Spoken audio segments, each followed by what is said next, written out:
ఓం నమో భగవతే శ్రీ రమణాయ. ఓం శ్రీ దక్షిణామూర్తే నమః. ఓం శ్రీ గురుభ్యో నమః. ఈరోజు స్టేటస్: ప్రపంచమున నిజానికి ఎవడునూ ఎన్నడూనూ ఎవనికిని బంధువు కాదు, ఎవడునూ ఎవరికిని శత్రువును కాదు. సర్వులకు సమస్తమును సదా సర్వేశ్వరుని ఇచ్చ ప్రకారమే సంభవము అని ఇక్కడ భగవాన్ అంటున్నారు. ఈ ద్వైతంలో, ఈ ప్రపంచంలో ఇతరులు ఉన్నారని అంటే భర్త, పిల్లలు, భార్య, బంధువులు, సంసారము, వీరందరూ ఉన్నారని అనుకుంటూ ఉంటారు. దేహాత్మ బుద్ధి జనించిన తర్వాత ఈ మాయలో ఎందరినో చూస్తూ ఉంటారు.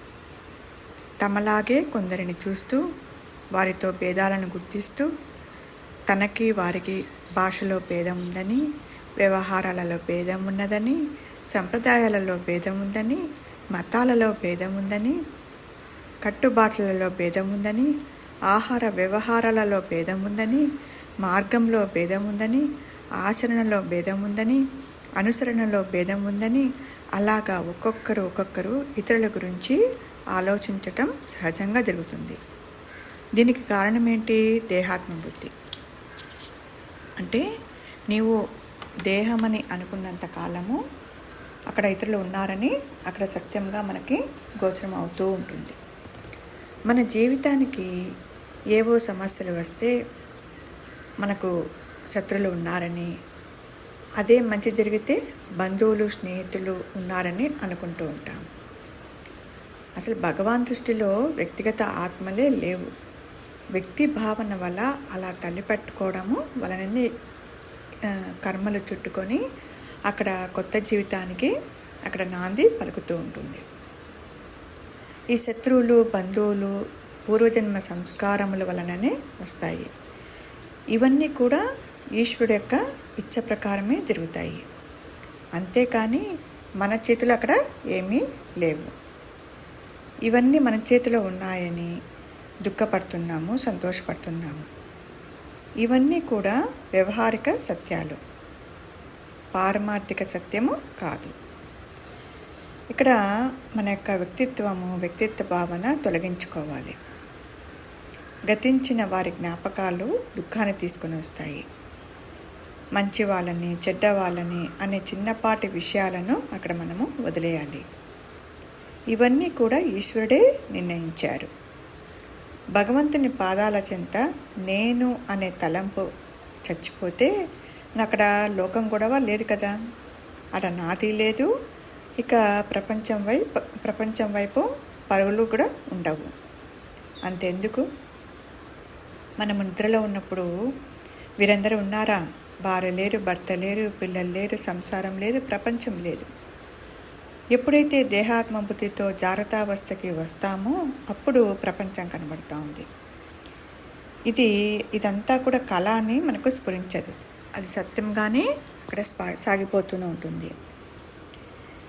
అంటే నీవు కాని దానితో నీ ఉనికిని ఏర్పరచుకొని దేహాత్మ బుద్ధితో ఇతరులను మనము చూస్తున్నాము. ఇదంతా ఎలా కనబడుతున్నారో, స్వప్నంలో అయినా కానీ, ఈ జాగ్రత్తావస్థలో అయినా కానీ ఎలా కనబడుతున్నారో ఆలోచన రూపేణా కనబడుతున్నారు. మన ప్రారంధాన్ని బట్టి ఇంట్లో వాళ్ళు సిద్ధమవుతారు. అంటే అక్కడ ఇష్టం ఉన్నా ఇష్టం లేకపోయినా ఈశ్వరుని ఇచ్చ ప్రకారమే జరుగుతూ ఉంటుంది. ఇవన్నీ కూడా నిజాలు కావు. దుఃఖపడటానికి, బాధపడటానికి అక్కడ ఏమీ లేవు. ఇవన్నీ అహంకారం చేసే పనులు. ఈ మాయా నేనుకి ఉనికి లేదు. మరి ఇవన్నీ ఎవరు చేస్తున్నారు? తీరా చూస్తే అటివారు ఎవ్వరు లేదు. ఉన్నది ఆత్మ మట్టుకే. దేహాత్మ బుద్ధి జనించినప్పుడు అక్కడ శత్రువుడు ఉన్నాడని, బంధువులు ఉన్నారని అనుకుంటాము. ఆడ స్నేహాలు, విరోధులు ఇవన్నీ ఉన్నాయని చెప్పేసి అనుకుంటాము. అదంతా కూడా ఒక భ్రాంతి. మనకు ఈశ్వరుడు ఒకడు ఉన్నాడని విశ్వాసం ఉండాలి. అందరినీ ఆయనే చూసుకుంటున్నాడు. ఎవరిని హింసించినా భగవంతుని హింసిస్తున్నాము అనే భావన రావాలి. ఈ సృష్టిని నడిపించేవాడు ఒకడు ఉన్నాడు. మన వల్ల ఏమీ కాదు అనే విశ్వాసం లేకుండా జీవలక్షణాలు మనకి తొలగవు. ఈ దేహం ఎందుకు వచ్చిందో ఆ పనులు పూర్తయ్యే వరకు నీ ఇష్ట అయిష్టాలతో సంబంధం లేకుండా ఈ భూమి మీద తిరుగాడుతూనే ఉంటుంది. దేనికి అక్కడ మనము ఆందోళన పడవలసిన అవసరము లేదు.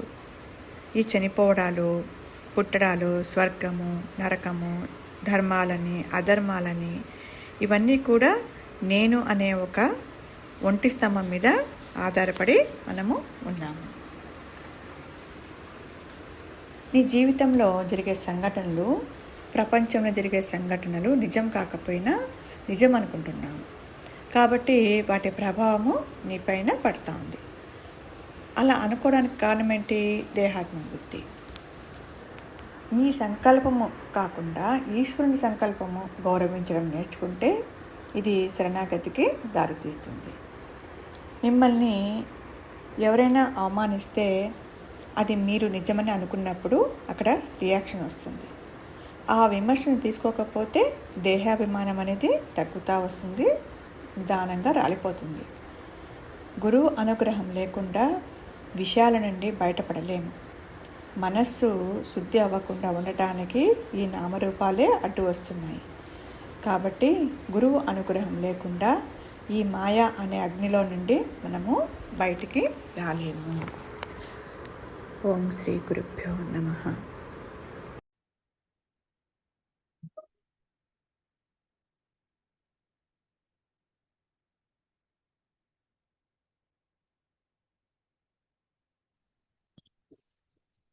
ప్రపంచమున నిజానికి ఎవ్వడును ఎన్నడను ఎవనికిని బంధువు కాదు.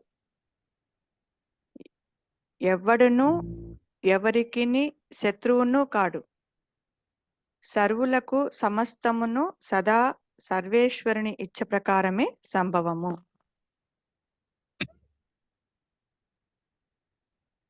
ఏ విధంగా తీసుకోవాలి?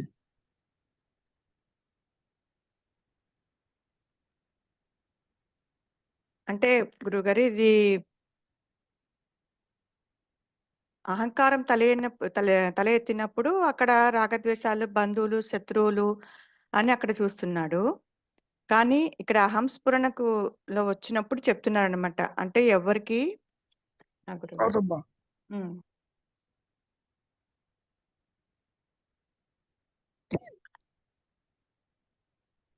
అహం స్ఫురణ గురించిన ప్రస్తావన కాదు ఇక్కడ. నీవు దేహాత్మ బుద్ధితో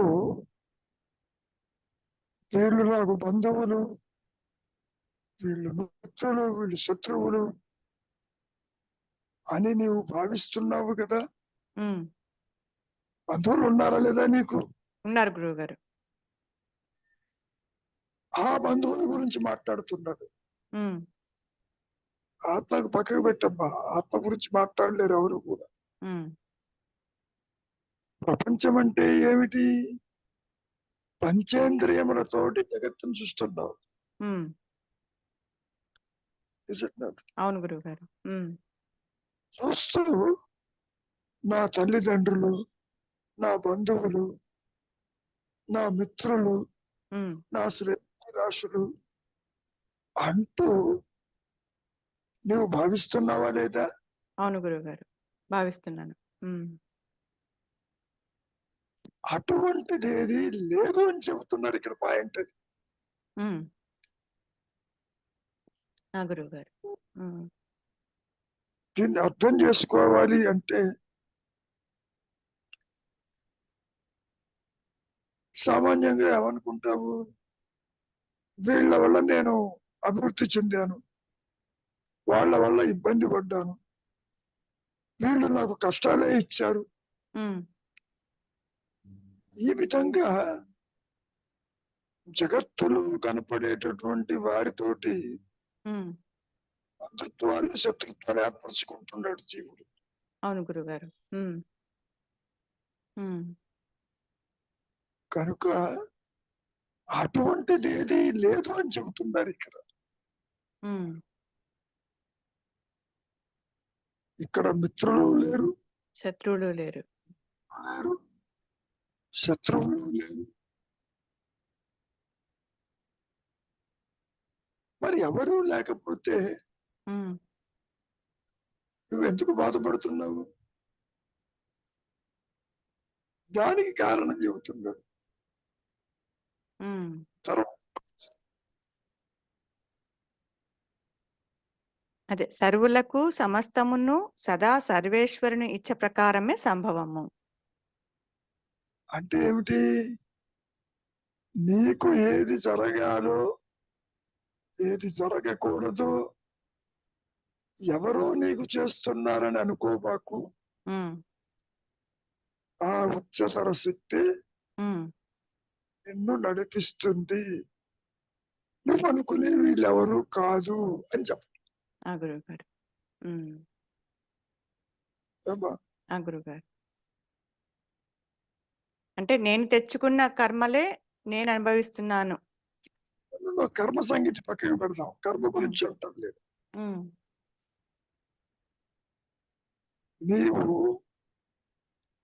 వీళ్ళు మిత్రులని, వీళ్ళు బంధువులని, వీళ్ళు పరదేశీయులని, వీళ్ళు శత్రువులని, అటువంటి వాళ్ళు ఎవరు ఉండరు అని చెప్తున్నారు. First point. ఆ గురువు గారు. ఉమ్. అంటే అసలు మరి ఉండరనా లేకపోతే ఉమ్, అసలు లేరెవరు? సృష్టి లేకపోతే ఉమ్.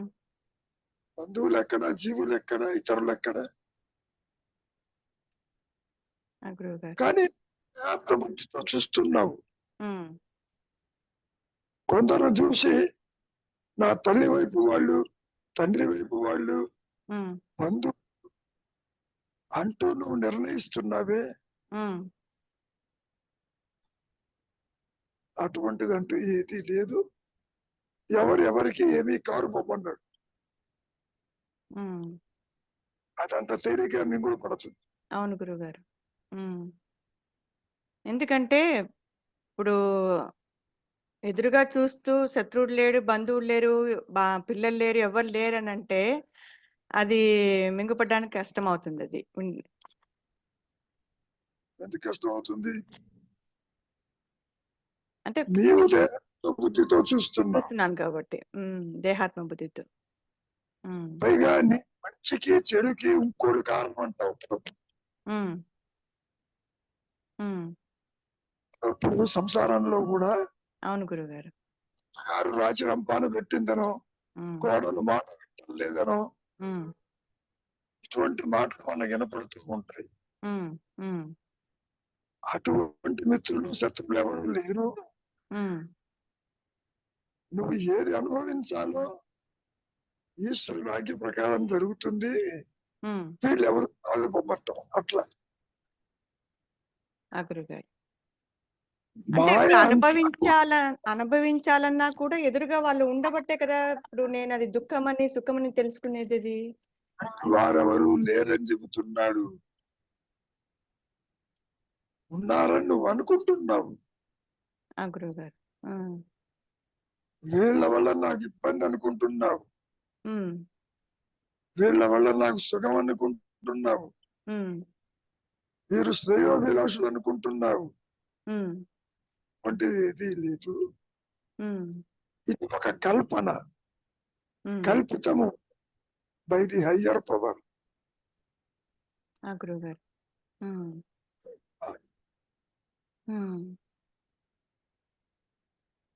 నీకు వీళ్ళ ఇష్టలని లేకపోతే శత్రువులని నువ్వు భావిస్తున్నావు. అటువంటిది ఏది ఉండదు. మరి ఏముంటుంది? నీలో ఆ భావన తీసుకువచ్చేది, బంధాలు పెంచేది ఎవరు? ఆ ఉచిత శక్తి అని చెప్పడం. గురువు గారు. వీళ్ళెవరు లేరు. ఇక్కడ పాయింట్ అది. అంటే ఇప్పుడు ఆ నీవు భావన ఇప్పుడు ఆ భావన తీసుకొచ్చేది కూడా ఎదురుగా ఉంటేనే కదా గురుగారు ఆ భావన వస్తుంది. లేకపోతే రాదు కదా! ఎదురుగా ఉన్నట్టు చెప్పిందా నీకు? లేదు. నీవు గుర్తిస్తున్నావు వీళ్ళు నా బంధువులని. హ్మ్. హ్మ్. హ్మ్. నిన్ను గుర్తించేటట్టు చేసేదెవరు? ఆ కాన్షియస్‌నెస్ అట్లా. ఆ! గురువుగారు. హ్మ్. నీ అంతట నీవు హ్మ్. ఎవరిని సృష్టించలేవు. ఎవరితోనూ బంధుత్వం కలుపుకోలేవు. హ్మ్. ఇదంతా కూడా మాయాజనితమమ్మా. హ్మ్. అక్కడ ఉంది గాబట్టి అంటున్నావు. ఉన్నట్లు చెప్పటంలే. హ్మ్. నీవు నేను అనుకుంటున్నావు అనుకునేట్టు చేసేదెవరు? ఆ శక్తి ఆ అంట. అయ్యప్ప. హుహు. అది. హ్మ్. అంటే అలా ఉల్లాస ప్రసాద్. ఆ! చెప్పు చెప్పు. ఇప్పుడు ఆ చెప్పమ్మా. శక్తికి మరి అవసరం ఏంటి గురుగారు? ఇలా చేసి ఇలా చేయడం వల్ల? నువ్వు అనుభవించాలిగా. ఓహ్! హ్మ్. నువ్వు ప్రార్థనతో వచ్చావు గదా! హ్మ్. హ్మ్. హ్మ్. కష్టాలు పడాలి గదా! హ్మ్. ఎలా పడతావు? ఆ హ్మ్. క్యారెక్టర్స్‌ని తయారు చేయకపోతే హ్మ్. ఆ! ఆ! గురువుగారు. అర్థమైంది. హ్మ్. నుండి సునామీ వస్తుంది. హ్మ్. సునామీ ఎవరు తీసుకొస్తారు? అయ్యర్ పవరేగా. హ్మ్. హ్మ్. ఆ! గురువుగారు. కష్టాలు, సుఖాలు లేనివాడు ఎవడు ఉండడు మాయలో. హ్మ్. ఏమనుకుంటావు? కష్టాలు వాళ్ళెవరో పెడుతున్నారనుకుంటావు. హ్మ్.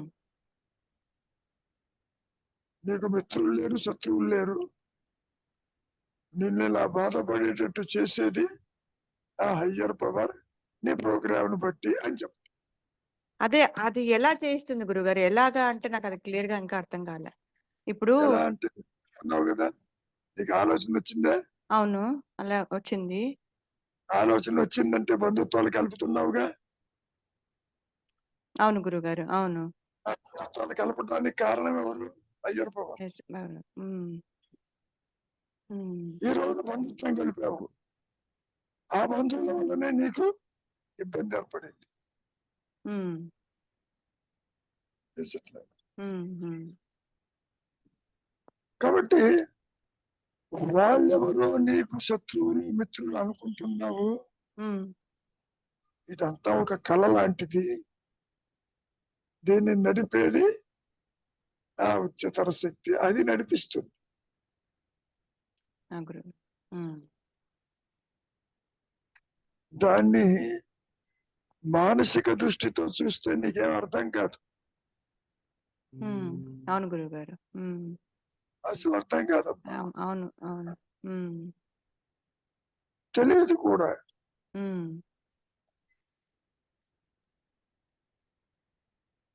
అంటే గురువుగారు ఇక్కడ ఆ ఉच्चతర శక్తి నడిపిస్తుంది అని అనుకునేది ఎవరు? ఆ నేను. ఒక్క నిమిషం. ఉच्चతర శక్తి నడిపించటానికి కారణం హ్మ్. నీవు తెచ్చుకున్న వాసనలు, సుఖాలు, దుఃఖాలే కారణమై కూర్చుంటాయి. పుట్టడం ఇష్టాలతో పుట్టావుగా. హ్మ్. నిద్ర లేవగానే తల్లిదండ్రులు అంటున్నావుగా. బంధువులు అంటున్నావుగా. ఇవన్నీ ఎక్కడ ఏర్పడుతున్నాయి? ఒక కళలో ఏర్పడినట్టుగా ఏర్పడుతున్నాయి. సృష్టిని ఎవరు చేస్తున్నారు? ఆ హయ్యర్ పవరే కదా. హ్మ్. అదేనా? నిన్ను నీవు తెచ్చుకున్నటువంటి మంచి చెడులు అనుభవించేటట్టు చేస్తుంది అది. పాయింట్ అది. కానీ నువ్వేమనుకుంటావు? వాళ్ళ వల్ల నేను లాభం పొందాను. వీళ్ళ వల్ల నష్టపోయాను. అటువంటిది ఏది లేదు. నీవే దేహం కానప్పుడు వాళ్ళు దేహం ఎట్లా అవుతారు? ఆలోచించండి. సో నీలో మార్పు తేవటం, నీకు కష్టాలు పెట్టటం, పెడుతున్న వాళ్ళ క్యారెక్టర్స్ కనపడటం, ఎంతవరకు దేనికి? ప్రతి ఒక్కళ్ళు స్కూల్కి పోతారు కదా చిన్నప్పుడు. మాస్టర్ చేతిలో చీవాట్లు తినని వాళ్ళు ఎవరన్నా ఉంటారా? ఏదో సందర్భంలో ఎప్పుడప్పుడు వేస్తూనే ఉంటారు. చిన్న క్లాసులు అయితే బెత్తంతో కూడా కొడతారు. నువ్వేమనుకుంటావు?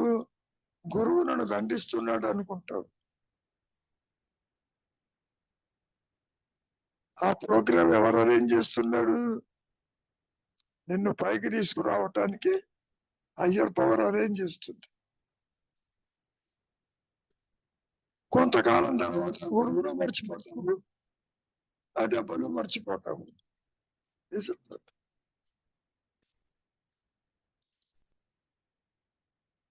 ఏనాయనా, are you getting the point? అవును, కరెక్ట్. అంటే నువ్వు అనుకుంటావు వీరు మంచి వాళ్ళు, నాకు కావలసిన వాళ్ళు, వీళ్ళు దుష్టులు, శత్రువులు. అట్లా ఏది ఉండదు. అసలు ఎంత గొప్ప భావన అది. అది అంత అక్కడే పెద్ద రిలీఫ్ అండి. ఇంకోటి పడదు నాయన. మింగుడు పడదు, కానీ పెద్ద రిలీఫ్ గురుగారు. అందులో ఉండగలిగేటైతే మాత్రం చాలా రిలీఫ్. ఇక్కడ ఉండటం కాదు, ఇదంతా అసత్యం అని చెప్పటం. చెప్పటం అదే అదే సత్యంలో ఉన్నాడు. సత్యము ఆత్మగిరి అంటాడు. నీవు అనుకుంటున్నావు వీళ్ళు బంధువులని, వీళ్ళు మిత్రులని, వీళ్ళు శత్రువులని. అటువంటిది ఏది లేదు. కృష్ణ పరమాత్మ గీతలో కూడా అంటాడు, నాకు ఇష్టలు ఎవరు అయిష్టలు ఎవరో తెలియదు బొమ్మన్నాడు. ఏ బేసిస్ తో చెప్పాడు?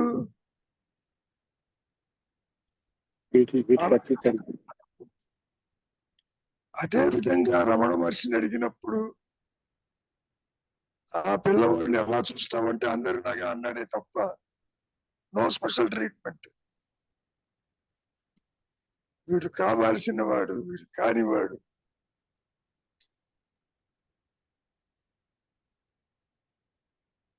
ఆ దృష్టికోణము అది అలవర్చుకునేది కాదు. స్వరూప జ్ఞానంతోనే అది అలవాటు అవుతుంది, లేకపోతే తెలియదు. ఒకసారి చూడమ్మా, ఏమన్నా ఉందా ఇంకా?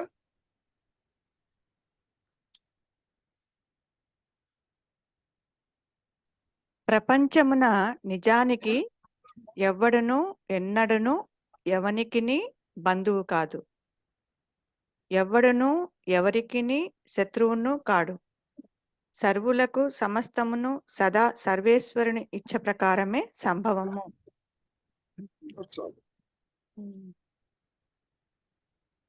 అంటే ఎవరి వల్లనో నాకు అసౌకర్యం వచ్చిందను, వాళ్ళ వల్ల నేను లాభం పొందానను, నష్టపోయానను అనుకుంటావు. దీన్ని నడిపించేదంతా ఆ హయ్యర్ పవర్ అని చెప్పారు.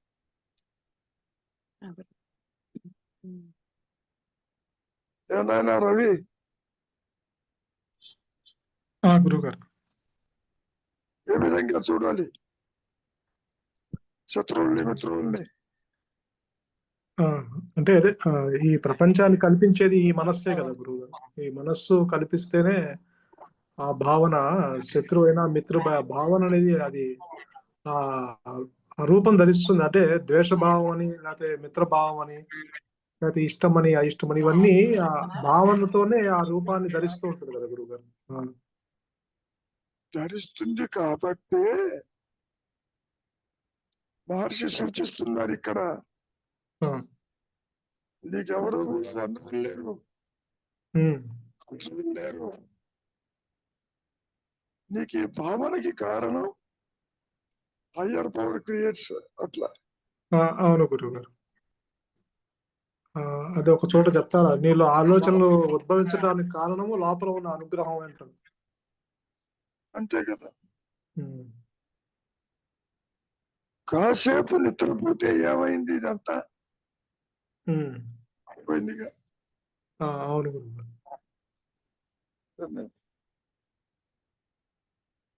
ఎందుకంటే ఆలోచనలకి అదే అంటే వీటన్నిటికీ వెనక ఒక శక్తి ఉండి అది దాన్ని ఆధారం చేసుకొని ఇవన్నీ ఆలోచనలు పుట్టడం కానీ నశించడం కానీ జరుగుతూ ఉన్నాయి. సృష్టి అంతా చేస్తుంది, ఉమ్, ఉమ్, నువ్వు చేయక్కల్లా. ఉమ్, నీవు ఎప్పుడు ఏది అనుభవించవలసి ఉందో వాళ్ళని దగ్గరికి తీసుకొస్తుంది. నీకు గురువు గారు. అనుకూల భావన చేస్తుంది.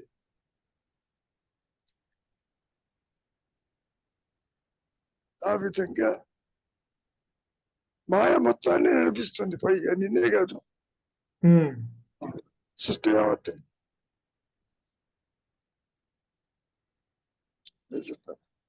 గురువు గారు. అవును.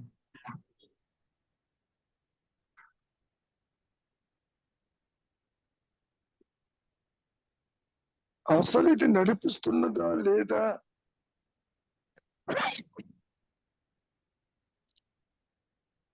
లేనిది ఉన్నట్టుగా కనపడిందా పోనీ? ఎవరికి తెలుసు? తెలియదు అసలు నడిపిస్తుంది లేదు అంటే అవగాహనకైతే వస్తుంది కానీ నడిపిస్తుంది ఇది ఇది కన్ఫర్మ్ గా ఇదే నడిపిస్తుంది అన్న అనుభవం లేదు కదా గురువు. అవును. ఎందుకంటే శరీరంలో ఇప్పుడు బాల్యంలో ఉన్నవాడు వృద్ధాప్యం వచ్చిందంటే అన్ని దశలు దాటుకుంటూ వచ్చాడు కదా, వాడంతటా వాడు అది మార్పు జరుగుతూ ఉంది కదా. ఇది కూడా నీ కర్మలో ఏది ఉందో అది జరగటానికి అనుకూలంగా లేకపోతూ ఉంటుంది. ఉమ్,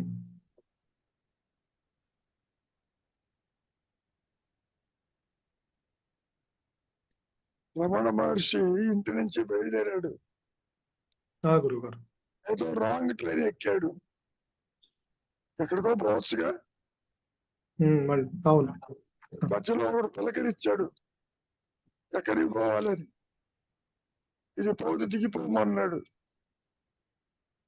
చెప్పినంత మాత్రాన వాడు ఏమైనా శ్రేయబులేషా? వాడు మౌలు వాడు. అయినా ఆయన దిగి నడిచి అరుణాచలం వెళ్ళారు. గమ్యాన్ని చేర్పించింది. అవును. అంటే ఈ సృష్టి యావత్తుని కూడా నడిపించేది అది. రమణ మహర్షికి మార్గం చెప్పినంత మాత్రాన వాడు మిత్రుడు కాదు, పక్క వాడు మాట్లాడుకుంటున్నంత మాత్రాన శత్రువు కాదు. పాయింట్ అది. గురువు గారు. అవును. పార్షియాలిటీ లేదు దైవత్వంలో. అవును. సో మనం నడిపించి తీసుకొచ్చింది లేదు అక్కడికి. వచ్చేటప్పటికి కూడా ఆ గుళ్ళో పూజారులు ఎవరు లేకుండా డైరెక్ట్ గా దర్శనం అయిపోయింది కదా గురు. అంటే ఏది ఏ విధంగా జరగవలసి ఉందో it is managed by the hire power. Point అది. వీళ్ళు అనుకోమని ఒకళ్ళు తలుపు వేసి వెళ్ళిపోమని అటువంటిది ఏది ఉండకపోమన్నాడు. అది పాయింట్. గురువు గారు. అంటే ఎంత ప్రారంధంలో ఉన్నా సరే అది పర్ఫెక్ట్ గా జరగాలి. ఆ ప్రారంధం అంటే ఆ మాయ జరగాలంటే ఆ వెనక ఆ శక్తి ఆధారంతో, హయ్యర్ పవర్ ఉच्चतर శక్తి ఆధారంతో. నీకు మిత్రులు లేరు శత్రువులు లేరని చెప్పడం. గురువు గారు. నువ్వు జీవితంలో ఏ ఏ విషయాలు అనుభవించవలసి ఉన్నాయో వాటికి కారణభూతమైంది ది హయ్యర్ పవర్. అది పాయింట్. ఎందుకు ఇలా చెప్పారు? నువ్వే దేహం కాదు, అవతల దేహం అవుతారు. ఉన్నదేమో ఆత్మ, దేనిదేమో సృష్టి. గురువు గారు అవును. అదే అంటే లేనిది, అంటే ఇక్కడ మనం ఎంత లేనిది ఉన్నట్లుగా ఆ మాయా కల్పితం అని చెప్పుకున్నా, ఆ కల్పితాన్ని కూడా పర్ఫెక్ట్ గా నడిపించేది ఆ ఉచిత శక్తి. నడిపించాలి కదా. అవును. నీ ఒక్కడి ప్రారంభం కాదుగా, సమిష్టి ప్రారంభం ఉందిగా, నా గురువు గారు దేశాలు అవును. ఉందిగా. అవును. మరి ఈ రోజున దేశాలు ఎందుకు పూజిస్తున్నాయి? ఒకళ్ళు శత్రువులని, ఒకళ్ళు మిత్రులని. ఆలోచించు. నా గురువు గారు అవును. సో దీన్ని మొత్తం నడిపించేది ఆ హయ్యర్ పవర్ అని చెప్పడం.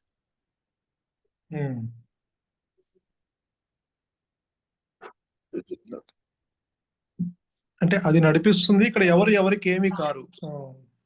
ఎవరెవరికి ఏమి కారు కూడా. కానీ నువ్వు ఎన్నిటి పెట్టుకున్నావు ఇక్కడ. ఎక్స్ దేశం నాకు శత్రువుని, వై దేశం మిత్రులని ఓ పక్కన చేతులు కలుపుతున్నావుగా. గురువు గారు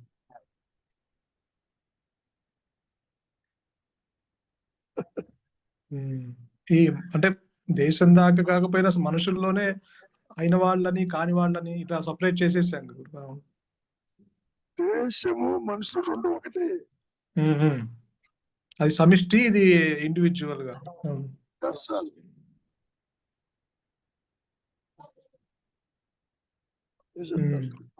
గురువు గారు దేశ విదేశాల్లో ఒక్కొక్కళ్ళకి ట్రీట్మెంట్ ఒక్కొక్క రకంగా ఉంటుంది.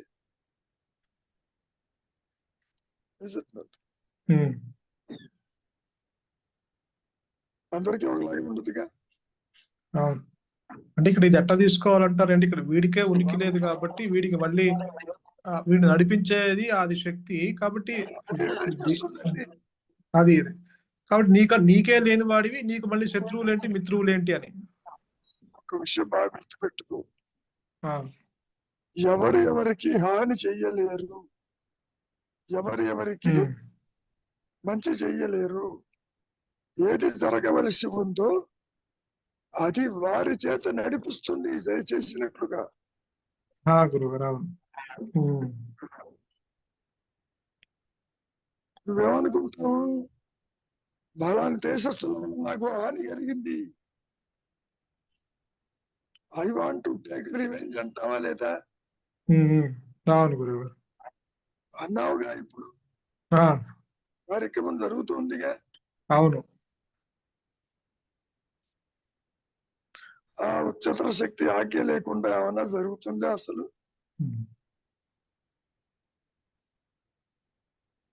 అది ఇక్కడ చెప్పేది. ఎందుకు వాళ్ళల్లో ద్వేషం వస్తుంది, ప్రేమ వస్తుంది? ఎవరెవరికి ఏమీ కాదు, ఆయన నడిపించేది హయ్యర్ పవర్ అని చెప్పడం. అంటే వీడిని ఒక జీవుడిని ఒక ఉపాధి చేసి వీడి ద్వారా జరిపించబడుతున్నాయి కాబట్టి వీడి ప్రమేయం ఏం లేదని. అసలు నీకు తెలియదు కూడా. తెలియదు. అవును తెలియదు. నువ్వు అనుకుంటావు వీళ్ళు శత్రువులని. ఇప్పుడు మహాభారతం తీసుకో, కౌరవులు శత్రువులు, పాండవులు మిత్రులు అనుకుంటున్నావు. అటువంటిది లేదు.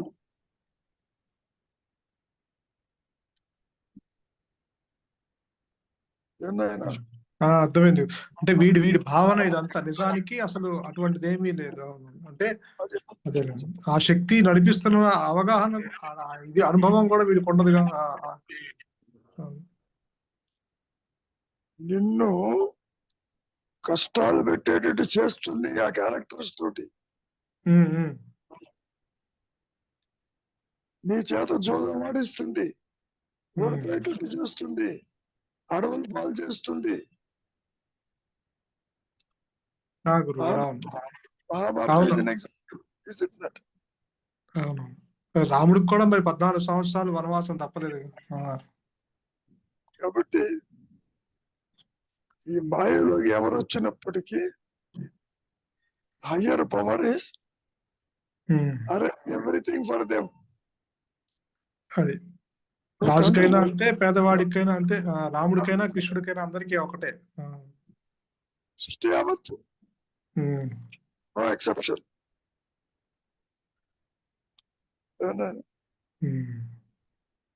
కానీ నీ దేహాత్మ బుద్ధితో నువ్వు అనుకుంటావు, వీళ్ళ వల్ల నేను నష్టపోయాను, అవును. వీళ్ళు నాకు మోసం చేశారు.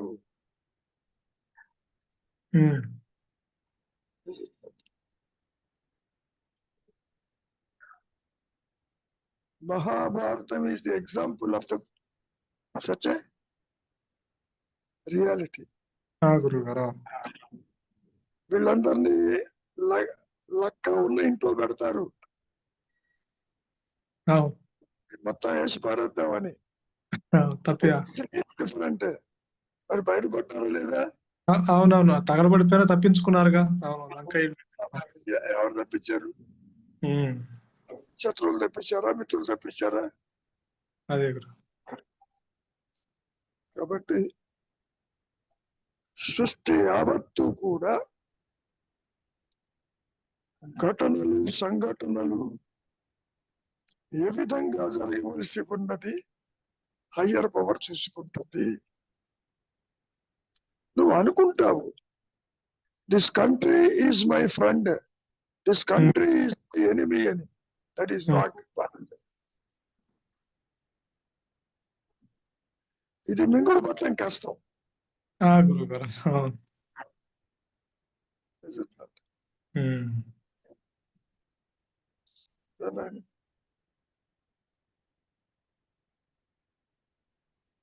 సర్వాన్ని నడిపించేది ఆ అహం స్మరణ, ఆ ఉనికి. ఎవరు ఎవరికి ఏమీ కారు. Neither there are friends nor enemies. Point అది. గురువు గారు are you getting the clarity? అంటే కొంత అట్లీస్ట్ అంటే ఇది నా ద్వారా జరిపించబడుతుంది అన్న భావనలో నిలవటం తప్ప ఇక చేసేది ఏం లేదు. అసలు నీకు ఆప్షన్ లేదు. ఆప్షన్ కూడా లేదు. అది కూడా అంతే. ఏది ఎలా జరగాలో అలా జరుగుతుంది అంతే. ఇంకా అల్టిమేట్ అంతే కదా మరి. గురువు గారు అంటే యాక్సెప్టెన్స్ లేదు, రిజెక్ట్ లేదు, జరుగుతుంది అంతే. జరగాలి జరిగింది, జరగదు అంతే. రీసెంట్ గా జరుగుతున్న సంఘటనలు తీసుకుంటే నువ్వు అనుకుంటావు ఇండివిజువల్స్ ఆర్ టేకింగ్ యాక్షన్ అని. No, higher power that does everything.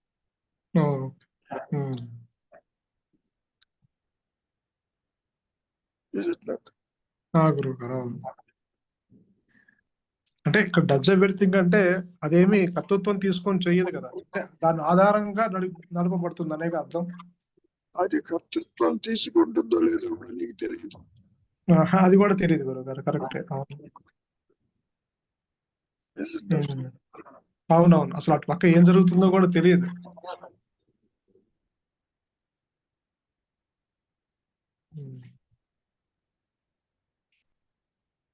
ఏది జరగవలసి ఉన్నా ఈ మాయ మొత్తం కూడా హయ్యర్ పవర్ లెక్కెచ్చు.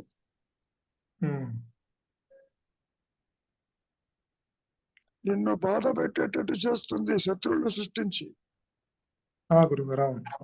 కలిగిస్తుంది మిత్రులను సృష్టించి. నిజానికి మిత్రువు లేడు, శత్రువు లేడు, సృష్టి లేదు. అల్టిమేట్ గా అదే అంటే మార్పు జరుగుతున్నట్టుగా జీవుల్లో ఉంటుంది. బట్ అల్టిమేట్ గా ఆత్మలో సంసిద్ధుడు అయినప్పుడు అసలు ఉన్నది ఇదే, మార్పు లేదు అన్న సత్యం అవగతం అవుతుంది. ఇప్పుడు సత్య ప్రకాశం పక్కకి పెట్టు కాసేపు. గురువు గారు నువ్వు అనుకుంటున్నావు these are friends, these are enemies అని. అటువంటి వాళ్ళు ఎవరు లేరు. లేరు. అంటే అలా అంటే ఎనిమీస్ ద్వారా వీటిలో మార్పు తీసుకొచ్చినట్టుగా ఉంటుంది.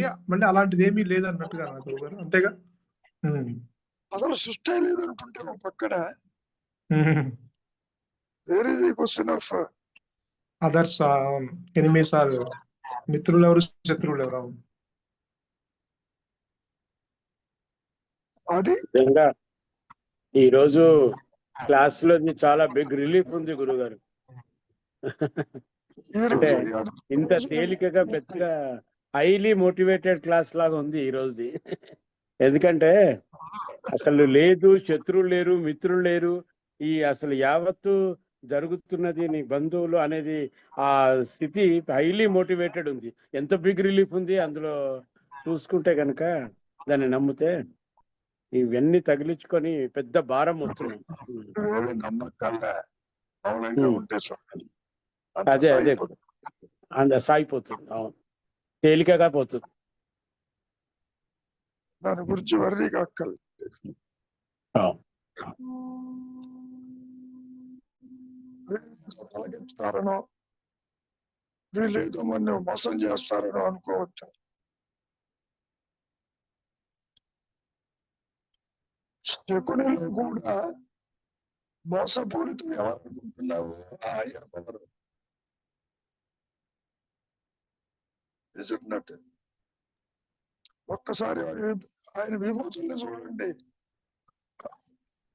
చూడవాడే వాటిలో వాడు, చోర విద్యలో దొంగ, రాజుల్లో కింగ్, ఇట్లా పరుల్లో.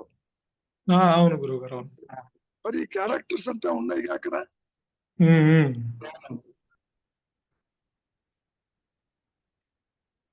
కాబట్టి నువ్వు అనుకుంటూ ఇది ఒక ఈవిల్ క్యారెక్టర్ అని.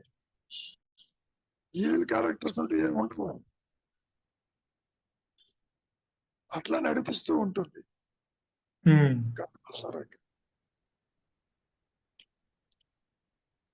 ధర్మరాజు జోద వ్యసన పరుడు, దాన్ని లాక్కొస్తారు ఇక్కడికి, మోసం చేస్తారు, అన్ని పోగొట్టుకుంటారు, అడవులు పాలైనారు. ఎవరు చేశారు ఇదంతా? అయ్యర్ పవర్ పాయింట్ అది. ఇంత చదువుకున్న ధర్మరాజు తెలియకనా? మరి why should behave like that? అంటే అంత కష్టాలు జరిగినా కూడా చివరికి మళ్ళీ ధర్మమే గెలిచినట్టుగా.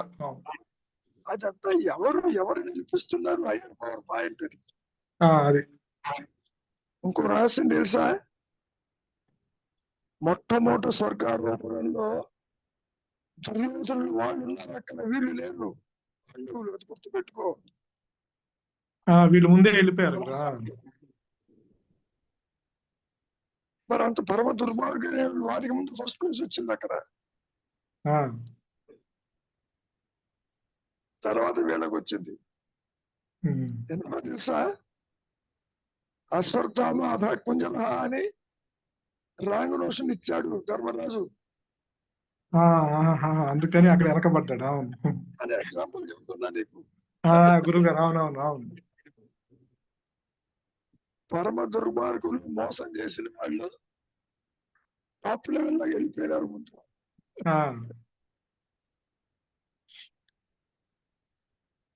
వీళ్ళు వెలకాలు వెళ్ళారు.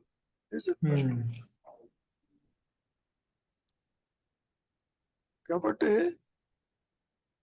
ఎవరు మంచి వాళ్ళు, ఎవరు చెడ్డవాళ్ళు అంటే ఏం చెబుతా?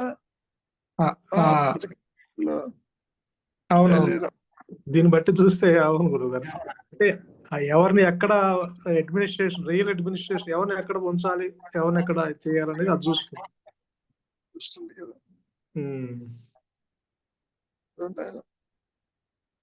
ఇక్కడ నేను చేస్తున్న అడ్మినిస్ట్రేషన్ ఉంటుంది, అది కాదు ఇక్కడ. రియల్ అడ్మినిస్ట్రేషన్ అది చేసేది ఉచిత శక్తి. నీ మనస్సు భేదాన్ని చూస్తుంది, అది అభేద స్థితిని చెబుతుంది. Is it not? ఎందుకంటే దానికి పార్షియాలిటీ ఉండదు కాబట్టి అందరూ సమానమే కాబట్టి ఎవరు సమానం